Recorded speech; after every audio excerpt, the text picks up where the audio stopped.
आपकी मुलाकात करवाता हूँ एमआईएम रहनुमा वसीम खान वसीम से। सर ये बताइए कि 2019 के पार्लिमानी इंतखाब में जिस अजीब इत्तेहाद की बात हो रही है, अगर ये अजीब इत्तेहाद कामयाब होता है तो मुसलमान किस मकाम पर होता है?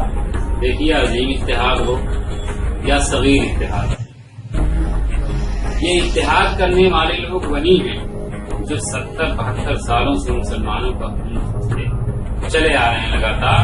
आज ये दूसरी शक्ल में नया जाल लेके पुराने शिकारी चले आए हैं। मान लीजिए ये इत्तेहाद कामयाब होता है, सपा जिसकी तो उम्मीद नहीं है, सपा बसपा का जो इनके गठबंधन की बात चली, इसमें मायावती कहाँ है और अखिलेश यादव कहाँ है। लेकिन मान लीजिए बाई द वे अगर ये इत्तेहाद कामयाब होता है तो इसमें मुसलमानों की हैसियत सिर्फ और सिर्फ ताली बजाने के लिए रहेगी, उसके अलावा इनकी कोई हैसियत नहीं होगी। मुसलमानों को खुश करने के लिए चंद टुकड़े दे दिए जाएंगे, क्योंकि उनसे यही उम्मीद है और यही इनकी तारीफ रही है। उत्तर प्रदेश की हिंदुस्तान की तारीख में मुसलमानों ने समझ लीजिए कि एक मुश्त वोट दिया कांग्रेस, और कांग्रेस ने इनको एकदम बैकफुट पे खड़ा कर दिया। इनका जो रिजर्वेशन था उसको 39% से 1% पे कर दिया। मुसलमान वहां से हटा, सपा में आया, सपा ने वही किया, सपा से हटा, बसपा में आया और बसपा ने वही किया।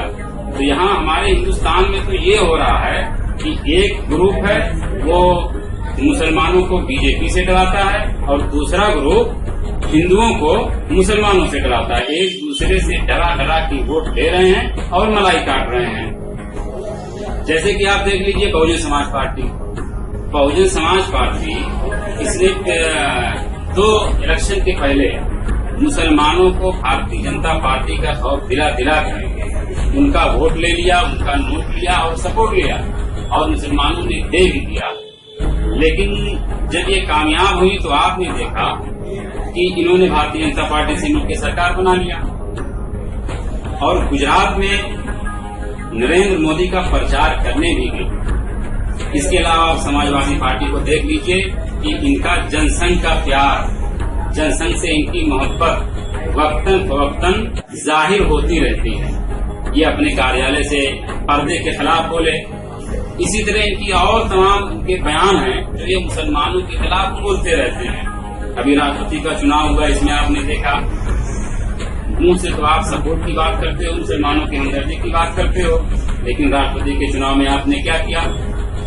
तो कुल मिलाकर मेरा ये कहना है कि लोग वही हैं, सिर्फ जाल नया, शिकारी पुराने हैं और जाल नया है।